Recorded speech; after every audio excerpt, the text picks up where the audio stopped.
Anosa. What does that mean? I think I said it right. That's how you say salute. Oh. Cheers. Obrigado. Obrigada to you. Feminine obrigado. Hey guys, we're in Lisbon, as you can tell. We're in a really tiny little corner of a window. I guess that's the European way. Tiny windows.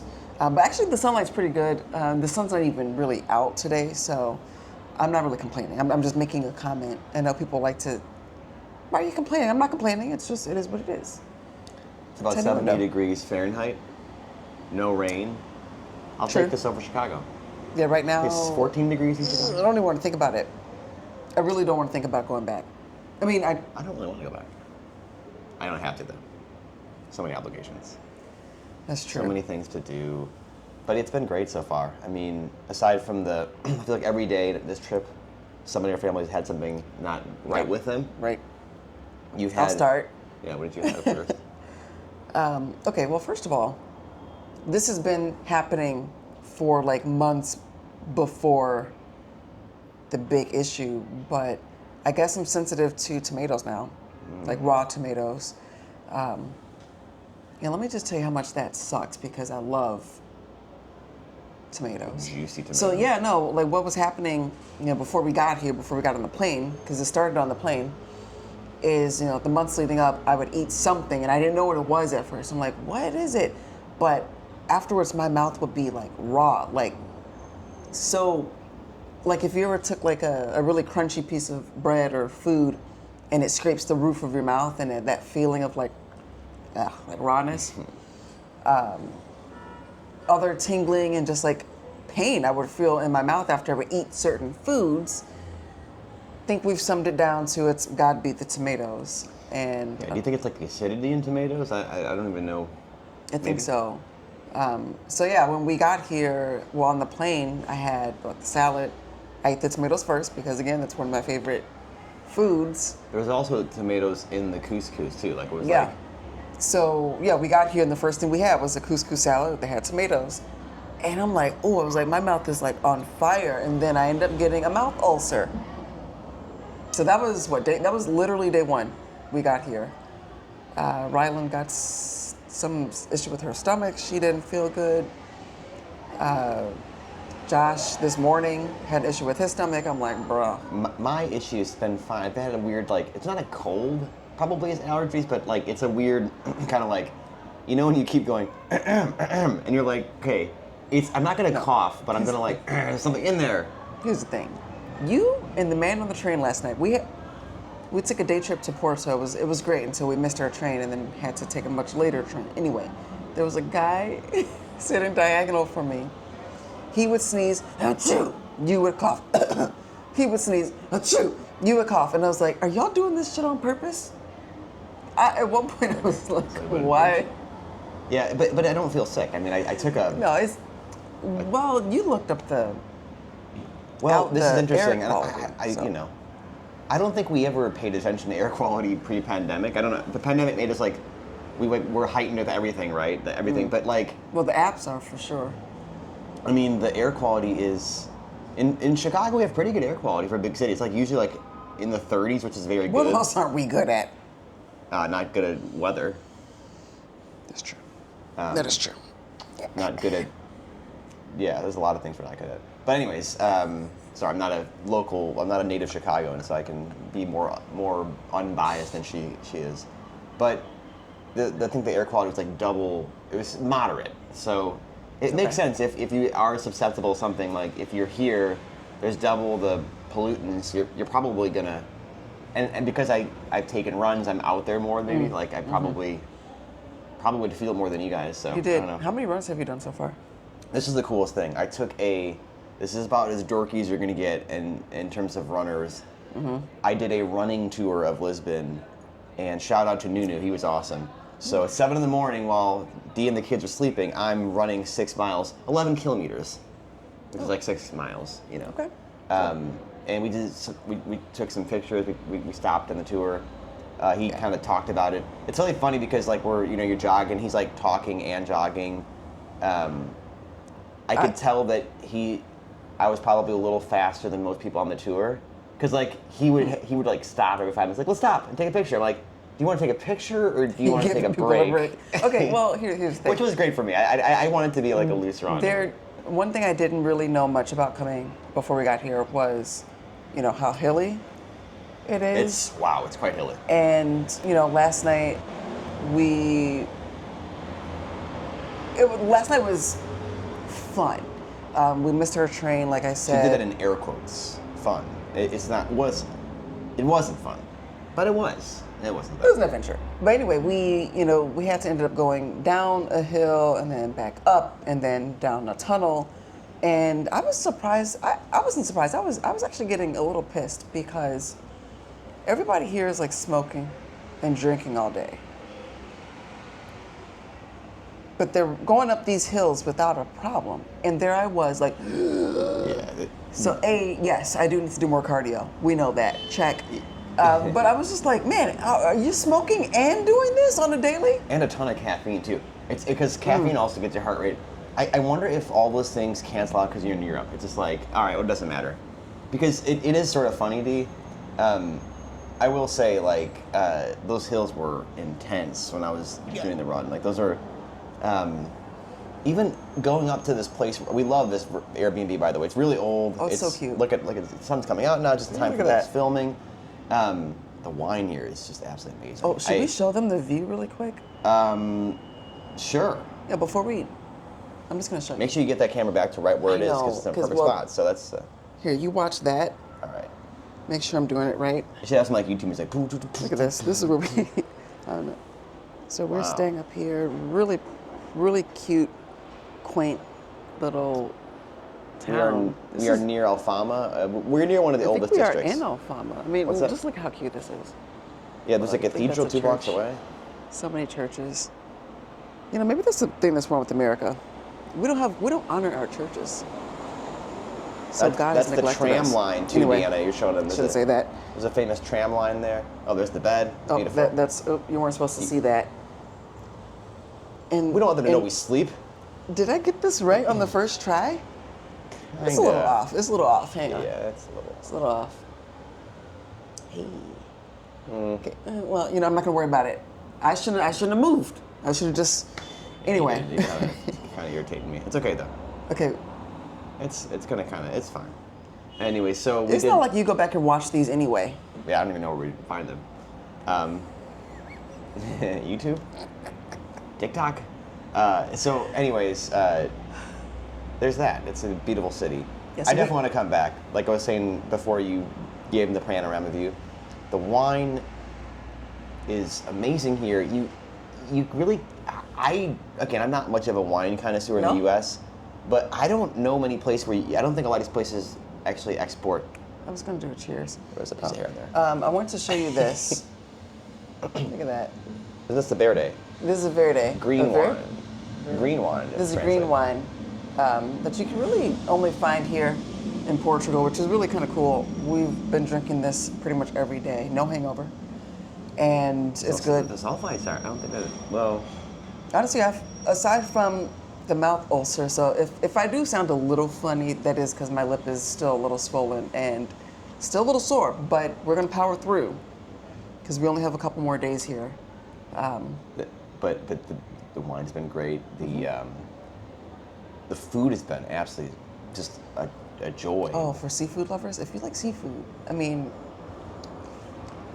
I could eat seafood every day. I actually, in 2025, I'm going to do a full pescatarian diet. There you go. I'm just kidding. I mean, I've thought about it. Probably 90%, honestly. And then, the other thing too is the diversity. So I was blown away by people of all ethnicities, colors, shapes and sizes. Mainly thinner than us in the U.S. But it's just the diet. Back to the, anyways. But it kind of makes sense. Like I was talking to somebody here, and he's like, "Well, we've been sailing the seas for hundreds of years, for better or worse, colonizing. And the reality is you got a melting pot here. So you do see people, and you're like, oh, like I've seen people with Asian background, African background. You're like, that kind of makes sense because Lisbon has been one of those cities. So like you use the term like melting pot. and most of our viewers are probably American. I don't know, like we call the U.S. the melting pot of the world, but then you get into certain neighborhoods and certain parts of town, you're like, like this to me is like more of a melting pot. You know why? Because you can go to the restaurants, and on one menu, you have influences from so many different cultures and backgrounds, and you're like, well, does this make sense? Where are we eating? What is this? And yeah, we do have our fusion type of restaurants. But here it's so ingrained in the culture that it's not, they don't have to call it fusion. It just is. Like you had some meatballs from God knows where. I'm eating a poke bowl. And like it's just like all these different foods and flavors and spices that are just all in like in one. And when you talk to folks, like our tour guide yesterday, his family is from Mozambique? Angola. And just like from all over the world, but like this is also his culture, but that's also his culture. And like everything to me feels like it's blending more like a true melting pot than us just saying we have people who come here and then they stay in their little neighborhood and then you have this little neighborhood. It's just all over here. Yeah, I love it. Yeah, and well, the other thing too is we went to a restaurant. It was amazing. We kind of treated ourselves for like an early, I guess that was a post-Thanksgiving, pre-holiday dinner. We went to a really nice restaurant here, and the chef is, his family's from Mozambique, India, and Portugal, so he's got 3 different cultures. I mean, the foods that he created was just amazing. You had some things that had an Indian background, you had some things that had more of an African background, and of course Portuguese and Spanish and everything, and Iberian Peninsula. And at the end of your point, it does feel more sort of natural. Like it makes sense. Like America might be a melting pot in the sense that we have people from all over the world. That is true. Yes. But it is, the pot maybe doesn't melt like you said, like where the fusion happens here. More like a stew. Yeah. Okay, you got your tomatoes over there, which I can't eat anymore. You got your little beef pockets. What do you put in stew? Like celery, onion, and they're all their own separate things. It's in one pot. Yeah. But it's, this is more like a fondue over here. Well, we like it so far. In case you can't tell, it is going to be. I do think, DeAnna, I've got to come back here. Like this, I liked Italy. We went there earlier this year. We were fortunate to go there too. But this one, I feel like there's more that I need to explore, and not just that, but like, I feel more comfortable here. Not that I didn't feel comfortable in Italy, but it just feels like in Lisbon I could just walk the streets here, and that's how I feel. At least I'm like, man, this is awesome. Aside from the streets being extremely hilly, as I've mentioned that aside before. You know what I mean. So we're doing another food tour tonight, like in a few hours. And I'm not recovered. Yeah, we are pre-gaming, but I'm not fully recovered yet. And I'm like, ooh, we're going to more places. Okay, I would accept your complaining, but I did take a 6-mile run the day before yesterday. You're a runner, though. Well, maybe you should become a runner too. I do need to do more cardio.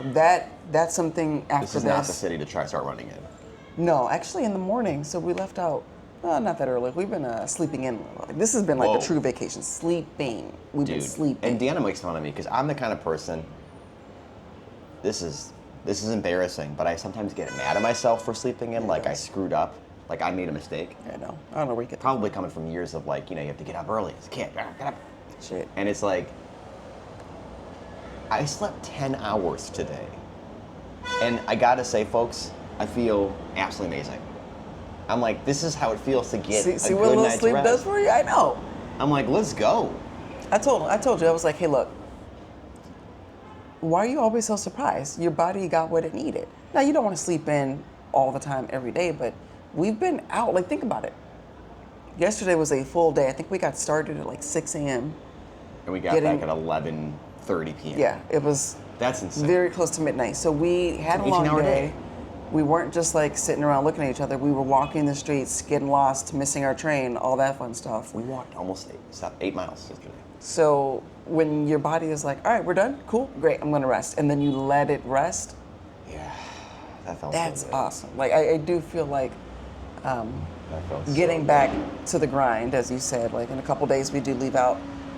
Yeah, getting back to the grind is gonna feel probably what it used to feel like before we left, but I feel like I'm getting a little, I don't want to say spoiled, that's not the right word, but this sort of carefree, like we joke, and Nick Kroll, one of our favorite comedians, has this sketch that's hilarious, but he kind of We should like link talks to it in the about page. this, like, what do Europeans do? Well, you wake up, you have a cigarette and an espresso and a coffee, and then for lunch you might have a big bowl of soup And a bottle of and red a bottle wine. of wine. And like we laughed at it because it's like it just sounds like, what do you do all day? To smoke and drink and walk around and watch people.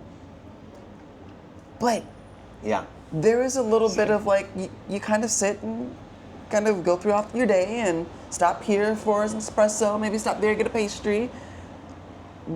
I was really trying to play this out. Like if we were in Chicago right now and you just happen to stumble in a place and just stop and grab a coffee, like you wouldn't do that. You'd need a reservation. Yeah. There's so many other things on your mind that you got to do this and do that. But the carefree kind of relaxed attitude here, I want to like bring a little bit of it home. It's like just a bit. The busy nature of like a Chicago, or even more so like a New York. That's what makes those cities like powerful. But also, to your point, DeAnna, that grind can be very like detrimental to your health or to your mental or physical health, well-being. And I think if there's a way that you can extract some of that feeling. So like we were at breakfast this morning and we sat down and the guy came over, and it was a translation thing, but also it's kind of fun. He's like, would you like to order? It wasn't like, what can I take for you? It's like, the idea is we might just go in that restaurant and sit there and do nothing. And we were kind of joking, and DeAnna's like, yes. but like the idea of like, no, actually I told DeAnna, like you could just come here and like order a coffee and sit there for an hour or two and just like talk to your friend. We don't do, like when we get coffee in the US, it's like, I have a business opportunity for you. Let's talk about this. Or I've got a problem I need to tell you about. It's like, we don't just say, let's just grab a coffee and like, I don't know, there's no problems. Let's just grab a coffee. No, here's the thing. We're not trying to discount, nothing like, to sell somebody. I'm sure, folks here around anywhere you visit have their set of problems, concerns. And there's no problems here. I'm kidding. Well, then in that case, forget that plane. We'll just stay here. I know what you mean. And the grass is always greener when you're on vacation. That's something I kind of noticed too. But because there actually are a lot of people who I can kind of tell. I see the suitcases. Okay, they're not dumb. So there's other people on vacation too. So yeah, sometimes the perception of, oh, everyone's just like carefree and it's all amazing, and obviously there's people working in the cafe that we just came from, and people working in the streets and fixing the pavement. Which, by the way, y'all know how slippery some of those stones are? the stones are beautiful. Slippery but beautiful. I mean, the cobblestones, they put like really intricate decorations in there, or patterns in them. Like it's like artwork. Slippery though. Slipper artwork. So, if you're thinking about visiting, everybody says wear comfortable shoes. Get some cleats. Put some like duct tape on the bottom of your shoes. Sticky tape. We kind of gave you guys a little bit of explanation of some of the things that we did. We didn't even get to everything, but one thing I wanted to talk about briefly is I woke up this morning and, sorry, there's a loud truck going by.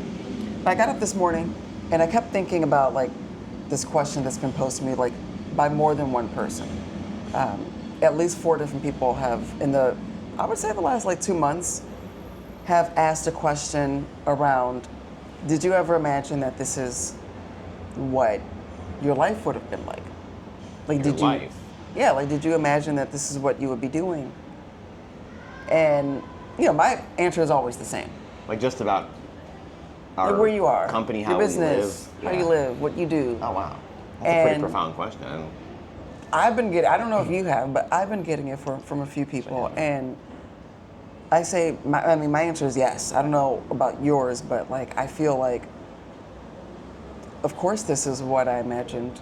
Well, I think you got to unpack that because, okay, there's so many potential answers to that question, but also life is such a broad statement. Like, are we talking about the literal things I'm going to do in life? If you're talking about in a figurative way, well, I would be exploring the world, or I would be, doing my own thing. That's a different answer than like, I would be living in Chicago, and I would own a business, and I would, is that have different? 2 kids. Wait. Because like Wait, I guess the question is, or the answer to that question, what I'm trying to get is, we never know our future. We can carve our own destiny, but ultimately there's parts of that are out of our control. So there's a bit of an imagination that takes place.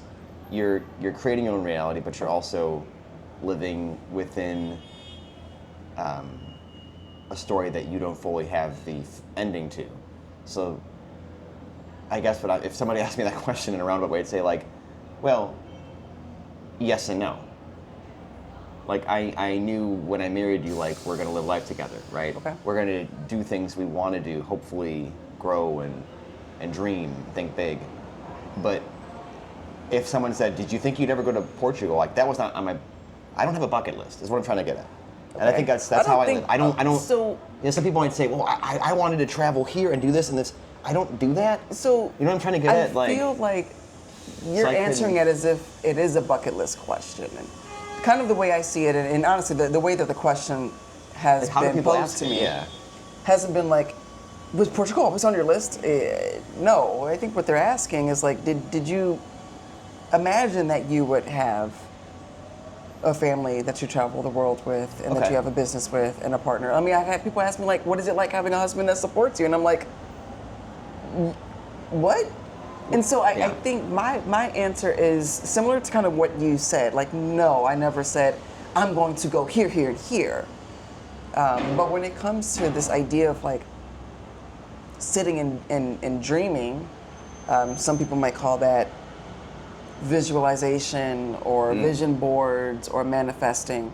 I'm going to stick with the term daydream, because that's what it was for me. Like, when I was younger, I would daydream and I would zone out, like zone completely out.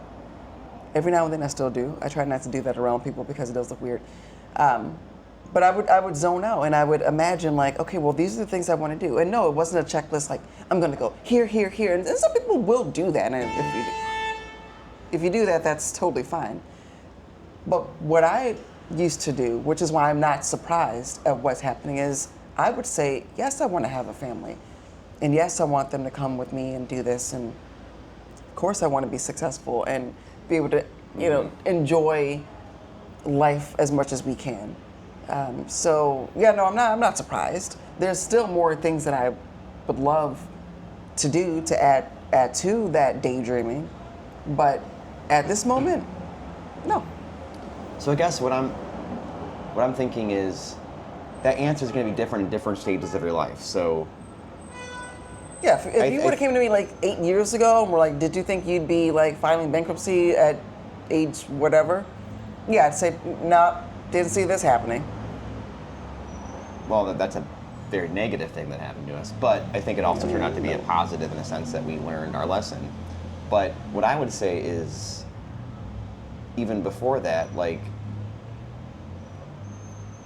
it's a bit of a contradiction or maybe a paradox or whatever. Like, to have the freedom to do that dream, you can't fully know what you're going to do in the future. Because if you do, you're this is the thing with manifestation, is you're manifesting something you desire, but I think you should be open to that desire being something that you would have never thought was going to be that way just moments ago. I think so. Because if you lock yourself into, I'm going to stay in Chicago my whole life, because I love this city, I'm from Chicago. Well, you are now fully limiting yourself from the reality of what could be something. That's not at all what... Because if I would have done that, I would have never met you. I would have never left Milwaukee. I don't think that's what the question's asking, though. I think you're putting the question in a box and then trying to take it out of the box. The question isn't like, did you think you'd be in Chicago doing this specifically? No, but the question is, would you ever imagine you've been doing this? Again, my point is like, yes and no. I didn't know what I wanted to do, and I think that's perfectly fine. But you have to be open to it. So here's the thing. Here's the thing about daydreaming, guys. I want to be very clear with this, because I think this is what you're trying to say, and that we actually agree on. We're not disagreeing necessarily. But when you daydream and when you manifest or visualize, you have to keep it broad enough to where even the thing that your wildest dream, there's room for expansion on that dream. Because if you only say, well, I want to be a doctor and I want to live in Pennsylvania and that's all I want to do and save the lives of children, a broader vision or dream or hope would be, I want to do something amazing with my talent to help as many people as possible. What if something you discovered can help an entire nation of people? But when you limit it to, well, I want to help the children in Pennsylvania and hospitals that I grew up in, yeah, that is a limiting thing. It's not a bad thing to want to say, hey, look, I want, we do this all the time, with the business. We have growth goals for next year and expectations. To say that you want to hit certain numbers, we're letting in all the bugs. All the bugs just flying in right now. The window is open. I know. But I think a more broad thing would be to say, I want the business to be able to do this next year. And this can be, maybe we hire a few more people. That's not limiting to a specific number or, I want this amount. Because if you say we want to hire 4 more people or, be able to bring on these types of talents, that's still kind of broad enough where you might find one of the greatest talents that we could, have for this business that could take it far beyond where we could imagine it to go. Yeah. Well, I think we're on the same page for the most part, but the question itself is fair, but then the person asking the question, I'm always curious, turn it back on them. Did you think you'd be doing what you Wait, want are you offended by the question? No, but it's I think you are a little bit offended by the question. I'm not offended by it. I'm just it's kind of a goofy question to ask. Because, what is the point of that question is my question. Because, again, if we are... I think we need to unpack this. Hear me out. If we're caught up in other people's dreams, we should be focused on our own dream. I would ask the questionnaire, what, or the question seeker, so, what... I did not take any of the questions in the way that's oh, are you asking me that? I've had people ask me questions Well, the before point of the show is to unpack things. It could be good or bad. No. I'm sensing, and maybe I'm wrong, but I'm sensing that part of that question irritates you. Well, it could be if someone asked you that, you could connote, I'm not saying this is true, or you can infer, I should say, for the sake of argument, I don't know, again, you're giving me very blank, I don't know who's asking the question, I have no context, but without that context, that question could be inferred as I didn't think you would do that. See, no. Now, I don't know who's asking the question, so that's the thing. I'm not going to out my sources. Nah. I did have lunch with a couple friends recently, so but what I'm saying if is they tune in, you know who you are. I did not take your question. I don't either. Weird. I don't either. I'm just saying, the thing is, I don't know what I'm trying to say. I was trying to have a good conversation here. Don't. I'm just trying to have fun. I'm just trying to stir the pot. See, you know what? This is why our pot's not melting. Okay? Because you always trying to stir it, and it. A little bit. No. Trying to make good conversation. But okay, it's a fair question. Let's stop analyzing the linguistics of everything here. Okay. The question is the question. That's on you. I think it's a fair question. I understand the question. And my answer would be back to what I said, yes and no. But what I would also say in the daydream, I liked your answer, but one thing I would caution people is... It's cautioning us now. No, daydreaming is fine and dandy, but ultimately we also need to live in the moment. So as long as the daydream is not you trying to escape your moment and not actually deal with what is in front of you that you ought to deal with. Yeah, no. And I'm not saying you do that. I'm just saying daydreaming can easily become a means to escape your unfortunate reality that you don't want to deal with. I see what you're saying, and I don't disagree. Again, I'm not disagreeing with you, but I do feel like when the basic principles of manifesting that everybody's talking about it these days. You scroll on Instagram, every 5 images you see is going to be like, I manifested my life. Yeah, that's highly curated and BS. No, but it's not BS. But what I'm trying to say is, I think the average person who doesn't actually understand what goes into manifesting, and yes, I'm putting in air. Yeah, a little too much fun out there. It's a holiday today. It's the same thing like with prayers, okay? And we both are very familiar with being in the church. And seeing people who pray, and they're on their knees, and they're praying, and they're begging, and they're praying, and they're begging, and they're praying, God, did you hear me? God, did you hear me? God, did you? Bars. Sounds like a Kanye song. I know. God, did you hear me? God, did you hear me? God, did you hear me? It'll be like sped up really quickly. God, did you hear me? God, did you hear me? But I look at the same people in the same way as the folks who don't understand manifesting. You don't pray to God every single day for the same thing, because part of praying is faith. So if you pray over again and over again and over again and over again, every day for the same thing, and it's not happening because you don't believe in your prayer. And so when people quote manifest, and they're sitting there daydreaming about something that they don't think is going to actually happen, which goes back to the answer to my question, is I have to believe that yes, this is what I expected to happen because I believed that it was going to happen. I didn't sit there and just be like, I hope one day, maybe one day, and then it's never going to happen because I don't have enough money, I don't have enough education. That's not what this is about. To me, and again, I'm using the term daydream. Probably not in the same way that the average person uses it. I'm using it sort of in that manifesting, visualization. Yeah, I see what you mean. Name. Daydream, not like, whatever, I know what you mean. So even when I daydream now, it's like if I look or just think like, man, this is, here's how it always starts. And this is a good practice for everybody. Instead of saying, Take notes. I wonder what it would be like, I start every thought with, man, when this happens, this is what I'm going to do. This is how it's going to be. I can't, I'm so happy that this is happening. Happen. It's a very positive and it's more like, it's already sort of happened. I just can't wait for it. And I'm excited. And for me, that's been like a huge key. And it's not easy. Like, I'm not saying every time I do it, it's like there's some doubts. Like, I'm human. We're going to have doubts about, will this work? Will this happen?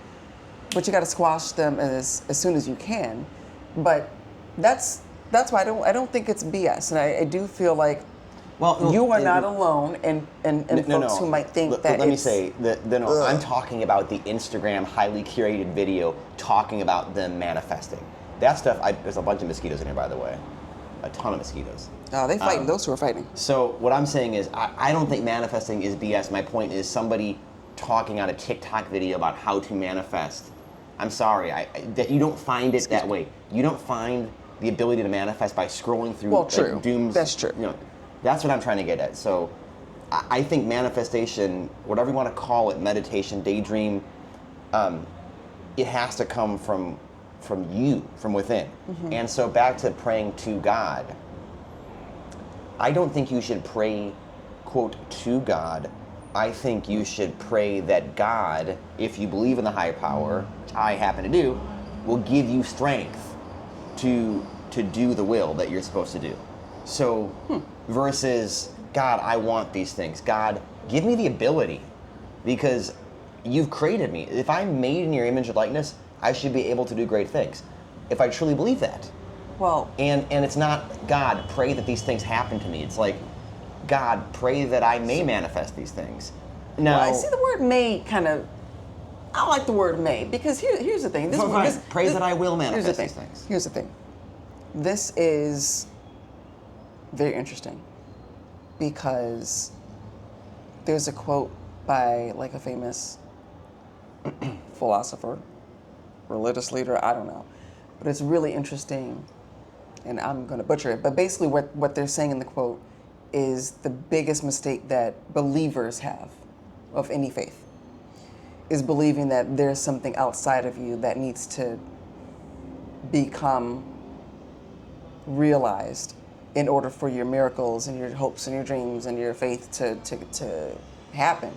When in reality, you don't need to pray and ask God for anything because because you do have it already in you. So the praying to God for the ability that you may do these things is I don't know if paradox is the right word, but it's kind of it's a conundrum, at least to me, to imagine you have all the source and the power and the love and the grace and the mercy and everything that you could ever possibly pray and ask for, ability, talent, skills, knowledge, wisdom, anything, if you already possess it.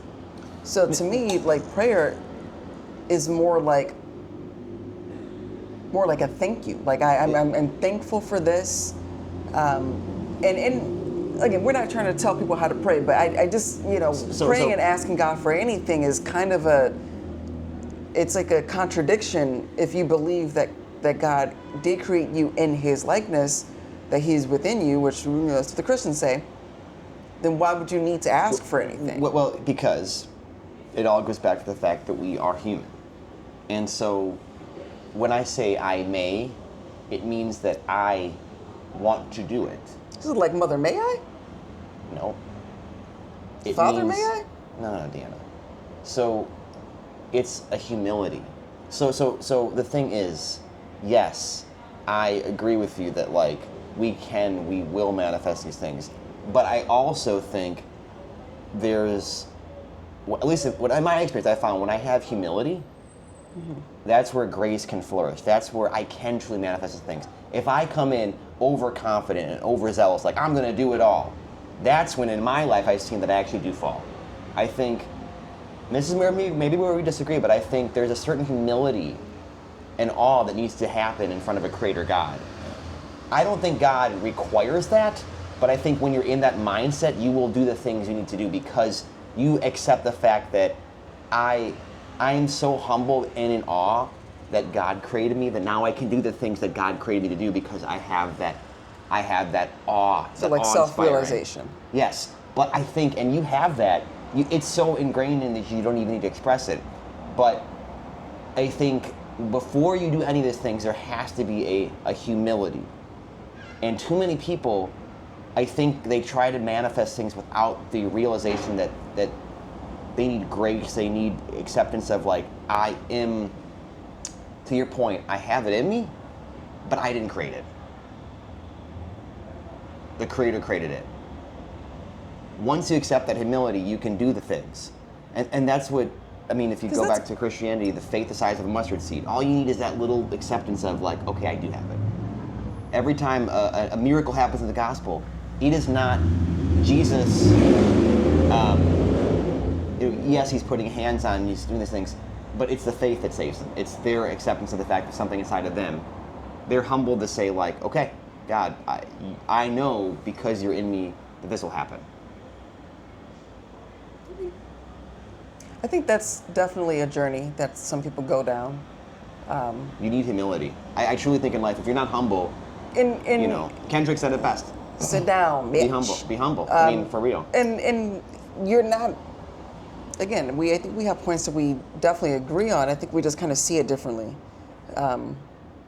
Whereas humility is we've seen it with folks and our work life circles where a little humility definitely goes a long way, and is necessary in many cases. You don't want to walk into some place and act like you know everything, and then you're stumbling and you're learning. But at the same time, the kind of opposite end of that spectrum is because the opposite of that is I'm not good enough. Like I don't know anything, and I'm groveling at your feet. No, I don't think it's the opposite. I think it's too much. It's like it's not getting past that next step, DeAnna.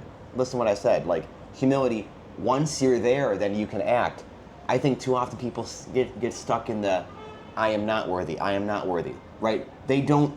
Well, I'm not talking about religious people because here's the thing. What we're talking about, the language we're using is kind of specific to anybody who has an understanding of like,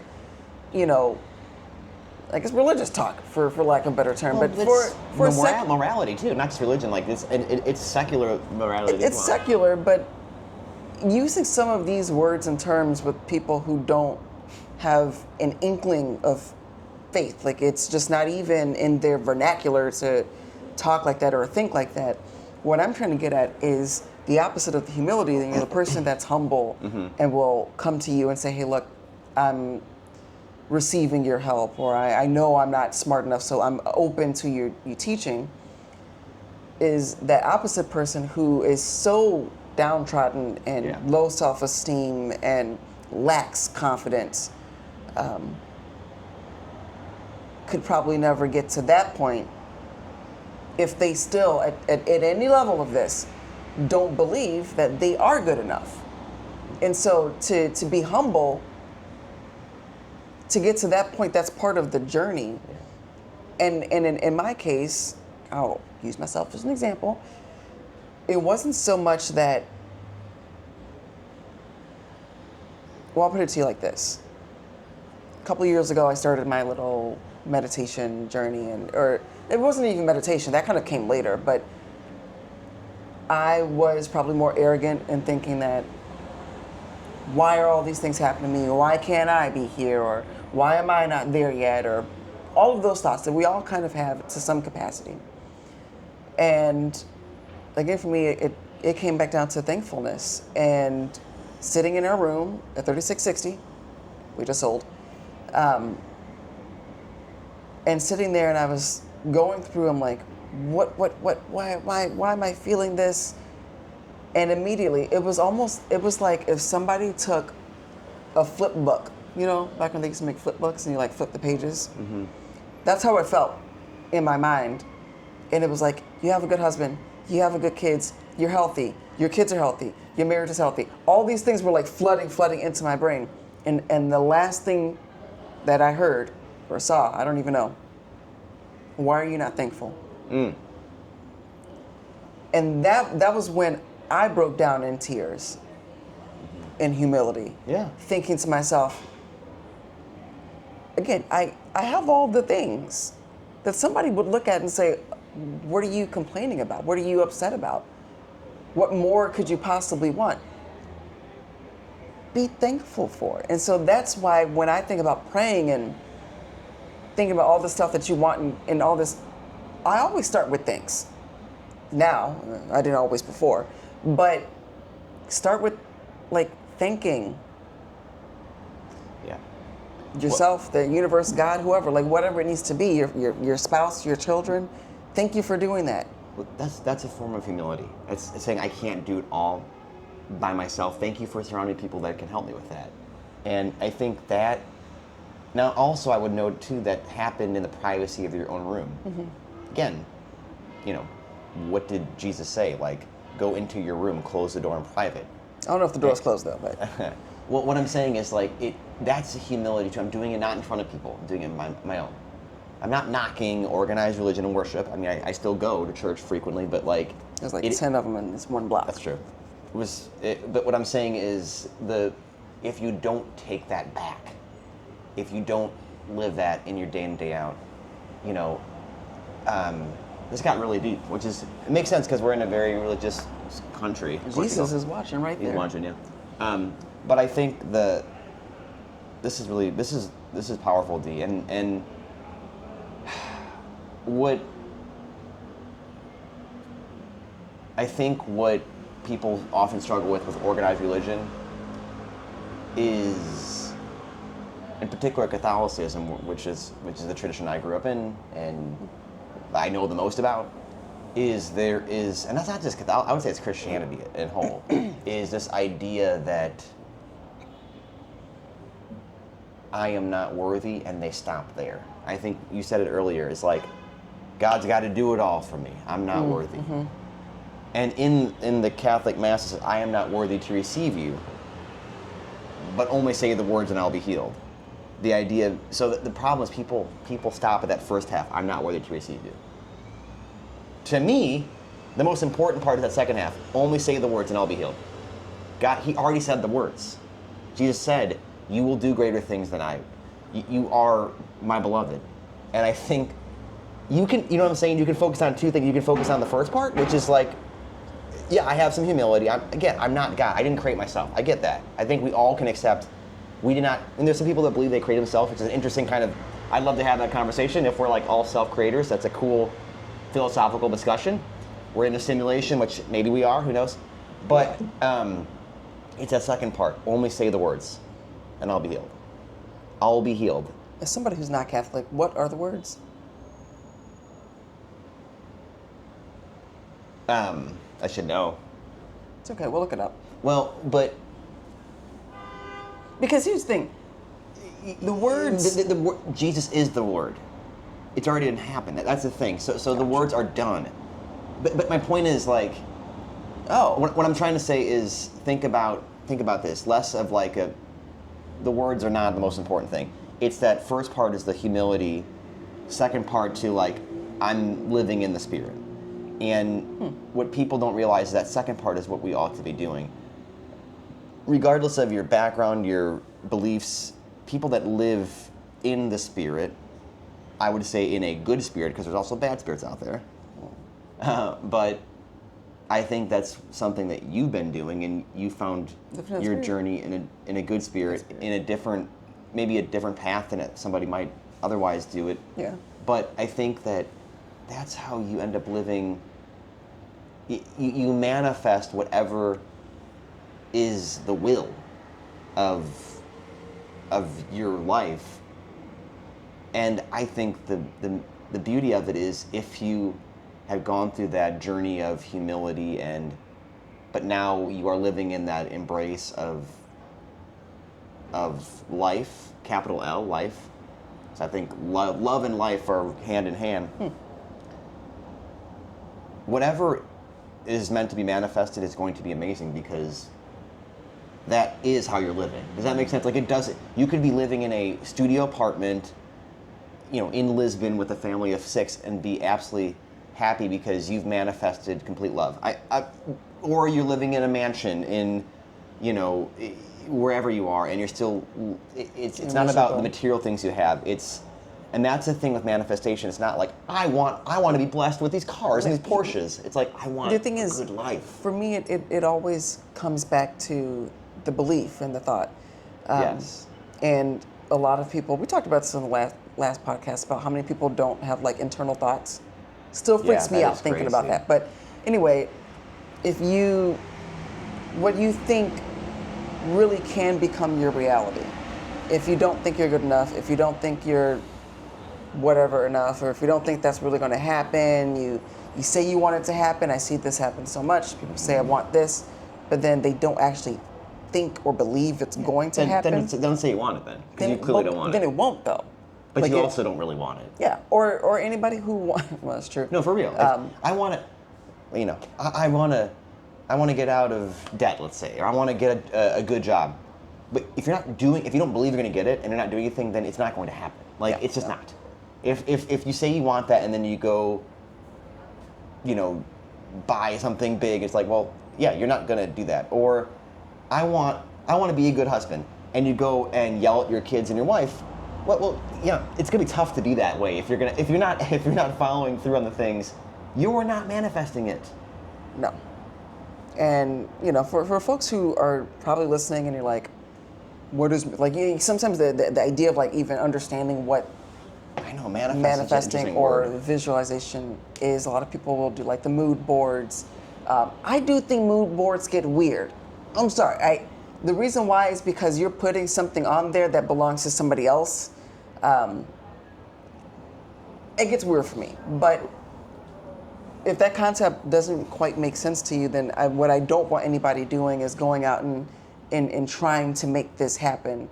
Because I feel like you do need to kind of get to that point of belief, whether it's a spiritual, religious, or just a personal thing. Like sometimes you just have to personally believe that you are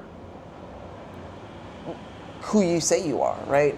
And so if you're not at that point yet, I don't want anybody listening and being like, well, I'm going to start manifesting right now. If you do, let me know, because then we need to talk if it starts working. But there's definitely steps and layers to, getting to that point of belief and getting to that point of cutting out the noise of people around you who will tell you to your face, that's not possible. What do you mean? You can't do that. It's too late in life. Any of those kinds of people, again, it takes some time. This is the word manifest, like simply being, means, the verb means like showing by one's act or appearance, demonstrating, right? And we're using the term manifest. A lot of sort of new age stuff uses it to sort of say you can, manifest your reality. This is a really fascinating little bit here in mentalhealth.com, which, there's no scientific... Super trustworthy. There's no scientific proof that manifestation works in terms of individuals simply wishing something into existence. Wishing. Here's the thing. However, some research suggests that people may manifest positive things by believing they have the ability to do so. So I think the thing with manifest is, don't think of it as like, I'm gonna will this stuff in by my own just magic. It's I am going to believe this, and my thoughts and feelings are gonna align into this, and that's the vision I'm going to have for my future. So you're walking toward that vision. To me, it's like a blueprint for your success in life. And you also accept the fact that, like, this is the path that I have right now. I might align somewhere else here in 6 months, or here in 6 months. But honestly, I think the term manifest, DeAnna, it means you have a vision for your life. At the most basic foundation, that you feel like you are in control of and you can shape. Yeah. And if you don't believe that, to your point, you have fulfilled the prophecy that you will never have control of your life. If you don't believe you can actually control your life, if the government's going to help me, or, you know what, I'm screwed because of where I live, or I'm screwed because of my family history, then you know what, you're never going to get where you need to be. Yeah. Wow. So have a vision for your life, because it's hard to stop somebody's vision. Like if somebody has a vision that they're going to do something and you know it, like, often we look at athletes and how determined and how driven they are to like get things done when it seems physically impossible, and they do it anyway. Now they're doing it because they're getting paid millions of dollars, but you can do it too. No, DeAnna, they did it, and so then they got paid the money. Yes. They had a vision for their life, and they followed through that vision. No, yeah, the vision probably started from when they were kids. Like, I want to be the greatest basketball player Maybe ever. the parents had a vision for them. Yeah, whoever. My point is, they just get paid a lot of money to like throw balls. Like if I knew I'd like to manifest that. I should have manifested. Never mind. I'm not even gonna say what I was gonna say. We're gonna say Nothing. Say it. And say it. So with that being said, We're gonna say nothing. I need new manifestations, I guess. About balls, basketballs. I don't know what you're talking about. Anyway, we're gonna say a little goodbye. Come over here by the window. Come on. Oh, me too. What are you doing? Okay. Sorry. I don't even know if we're still in the frame, but hey. Here. Ciao. Bring us in the back here. Oh, cut that part. All right, guys, we're gonna take off. We have another food tour, and my legs still hurt, my feet still hurt, my belly is full, but so is my heart. Love you, All right. See you guys.